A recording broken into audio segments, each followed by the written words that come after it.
नमस्कार दोस्तों, कानून की चर्चा में आपका स्वागत है। विष्णु शंकर जी, हमारा भी आपको नमस्कार है और लोग भी जो जुड़ते जा रहे हैं उन सबका यहाँ वेलकम करेंगे।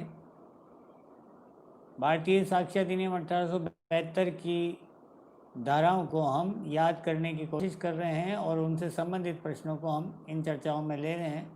तो अभी तक हमने जैसा शुरू में जाना था कि भारतीय साक्ष्य विधि के अंतर्गत 3 भाग हैं। पहला भाग तथ्यों की सुसंगति से है, दूसरा भाग सबूतों के विषय के बारे में कहता है और तीसरा भाग साक्ष्य का पेश किया जाना और उसके प्रभाव के बारे में कहता है। तो अभी भाग 1 से संबंधित हमने प्रश्नोत्तरों को काफ़ी कुछ देखा है और उससे संबंधित धाराओं को भी हमने यहाँ रिकॉल किया है और उसके अंतर्गत 2 अध्याय, जैसे अध्याय 1 जो प्रारंभिक कहलाता है और अध्याय 2 तथ्यों की सुसंगति के बारे में, उसके बारे में हमने यहाँ चर्चा लगभग की है और संबंधित प्रश्नों को भी जाना है। तो मैं यहाँ उस बात को इसलिए दोहरा रहा हूँ कि आज हम भाग 2 शुरू करने वाले हैं जो कि सबूतों के विषय में है। तो इसलिए ये बात ध्यान में रखना जरूरी है कि अध्याय 1 और अध्याय 2 जो कि भाग 1 से संबंधित हैं, वह तथ्यों की रिलेवेंसी के बारे में ही बात बताते हैं। जैसा धारा 5 में कहा गया है कि 6 से लेकर 55 तक की जो हैं उन विवादक तथ्य हैं या सुसंगत तथ्य हैं, उन्हीं पर साक्ष्य दिया जा सकेगा और किस प्रकार कोई साक्ष्य या कोई तथ्य रेलेवेंट होगा वह इन धाराओं में बताया गया है। तो कल हमने 55 तक की धाराओं पर बात की थी।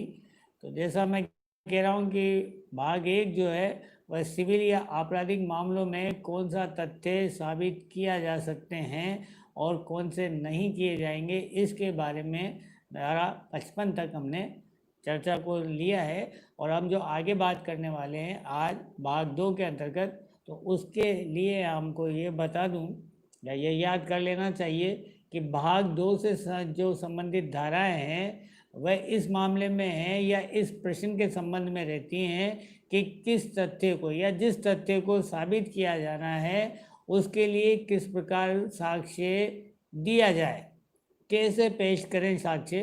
तो ये भाग ये दर्शित करता है कि किस ढंग से किसी विवादक तथ्य, फैक्ट इशू या सुसंगत तथ्य को साबित किया जाना चाहिए। जैसा इसका टाइटल है भाग 2 का, सबूत के विषय में।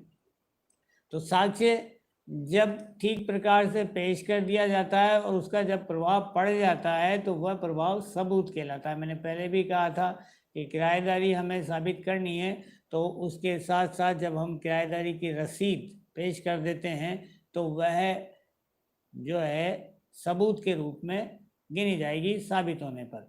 तो यही बात भाग 2 में बता रहे हैं कि हम विवादक तथ्य या सुसंगत तथ्य से किस प्रकार के साक्ष्यों को किस प्रकार पेश किए जाएं और यह किए जाने चाहिए उनके बारे में इसमें बताया हुआ है। तो इसमें अध्याय 3, 4, 5, 6 ये जो हैं शामिल हैं और फिर अध्याय 7 से भाग 3 शुरू हो जाता है।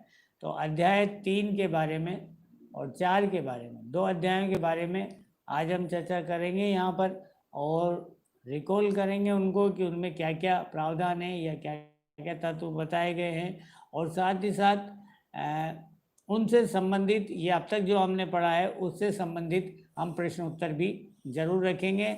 इस बीच में जो लोग हमारे साथ जुड़ गए हैं, शिवानी जी गुप्ता, आपका बहुत बहुत स्वागत है। कोमल जी राधे राधे, आशीष पाल जी नमस्कार और विष्णु शंकर जी का मैं पहले ही स्वागत कर चुका हूँ।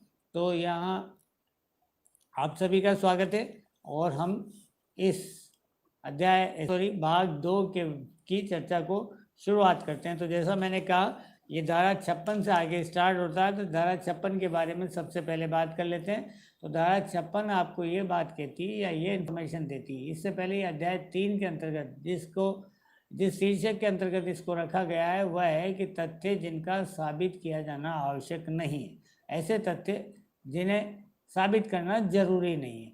उसमें से एक धारा है धारा 56।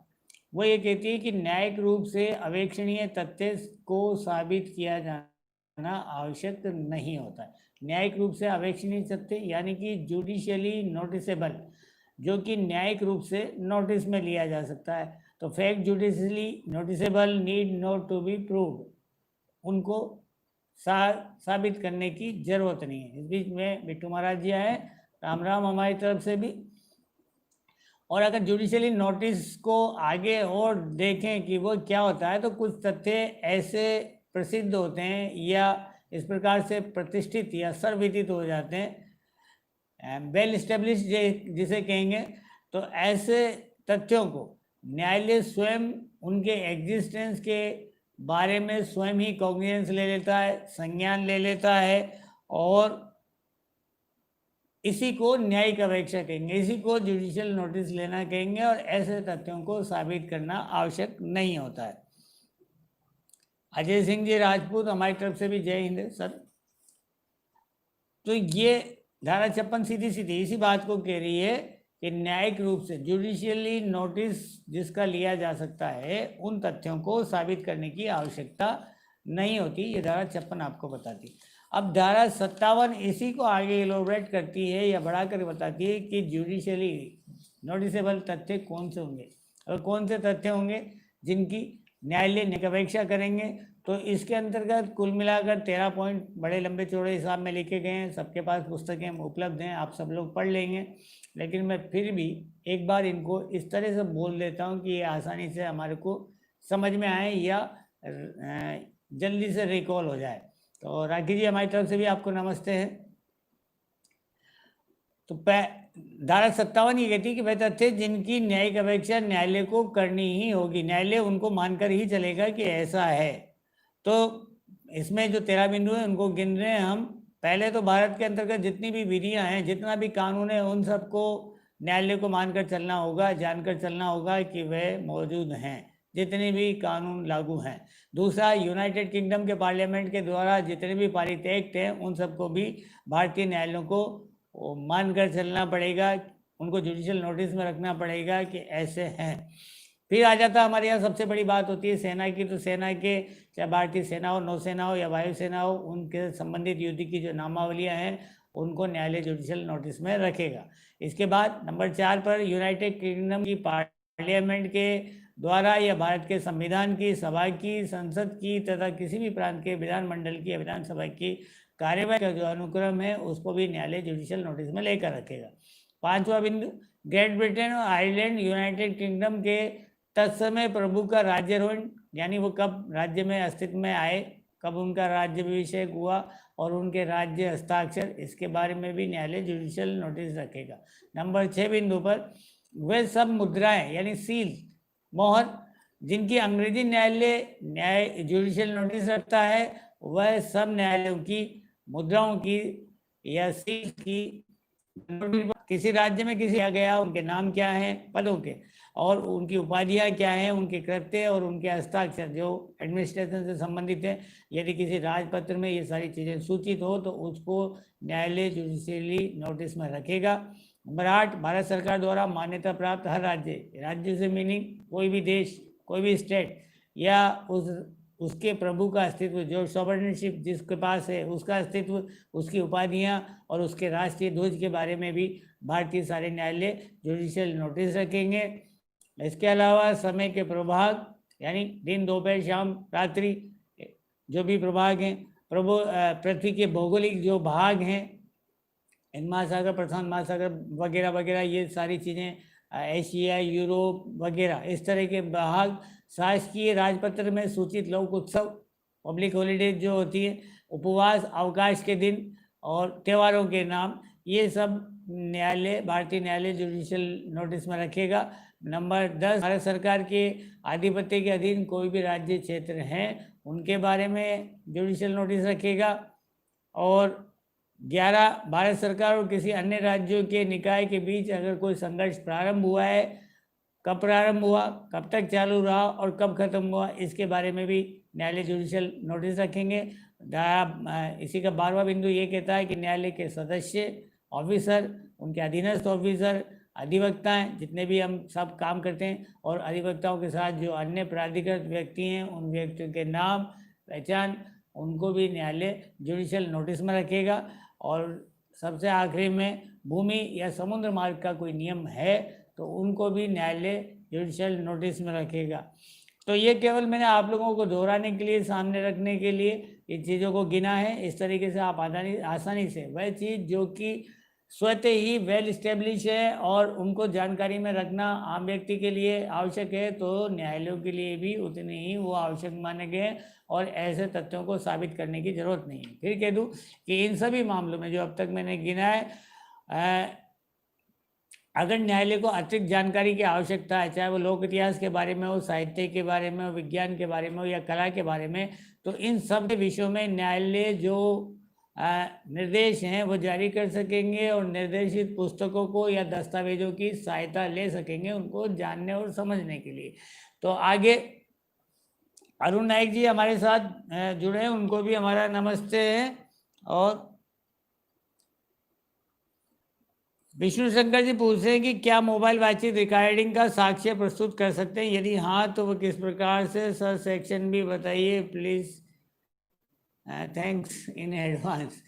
विष्णु शंकर जी, हम काफ़ी चर्चा टैब से संबंधित अभी हमने करी है, आर्य मलकानी, यूसुफ का जो केस है और सारे वह सब जो हैं वह टैब रिकॉर्डिंग से ही संबंधित है। अब टैब चाहे डिवाइसेज जिन पर वह वीडियो या ऑडियो संरक्षित कर ली जाती है, वह टैब अभिलेख के अंतर्गत आएंगे। तो ये सारी चीज़ जो है आपको हम पहले से जानकारी में रख सकें। गुरुकुल के ज्ञानी जी हमारे साथ जुड़े हैं और ये कह रहे हैं कि एफएसएल करवाओ और 65। तो ये है, आपको एक और इन्फॉर्मेशन हमारे साथी ने दी है और बिल्कुल सही बात है। दस्तावेज को चाहे मोबाइल से हो, चाहे ऑडियो वीडियो या किसी अन्य माध्यम से इलेक्ट्रॉनिक दस्तावेज है, तो उसके लिए धारा 65B के अंतर्गत कि उसकी ऑडियो और वीडियो ठीक प्रकार की है, उससे किसी प्रकार की कोई छेड़छाड़ नहीं की गई और जिन व्यक्तियों के बारे में वो बताई जा रही है उन्हीं व्यक्तियों के इससे संबंधित एक प्रमाण पत्र लेना पड़ता है और उस वीडियो को वेरिफिकेशन करने के बाद 65B में प्रमाण पत्र, बहुत ही छोटे शब्दों के अंतर्गत हमारे गुरुकुल के ज्ञानी जी ने आपको ये दे दिया था। विष्णु शंकर जी कह रहे हैं केस का नाम रिपीट कर दीजिए, नेटवर्क इशू आ रहा है। मेरे पिछले वीडियो के अंदर आर्य मलकानी बनाम महाराष्ट्र राज्य और खुशहाल बम्बई राज्य,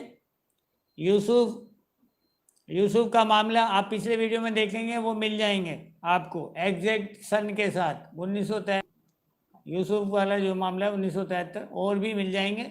और मेरे साथी अभी आपको थोड़ा सा इंतजार किए, वो आप तक पहुंच जाएंगे केस लिखे हुए, ताकि आपको सुनने में कोई प्रॉब्लम आए तो वो आपको यहाँ पर पहुंच जाएगा। हमने पुराने कई प्रश्नों में उनको जिक्र किया। तो ये धारा 57 की हमने बात करी थी। और गुरुकुल के ज्ञानी जी, जैसा हमने जिन केस लॉ का जिक्र किया वो बेसिक प्रिंसिपल वाले लॉ हैं। अभी लेटेस्ट पे ढूंढेंगे तो सुप्रीम कोर्ट पे आपको बहुत सारे मिल जाएंगे।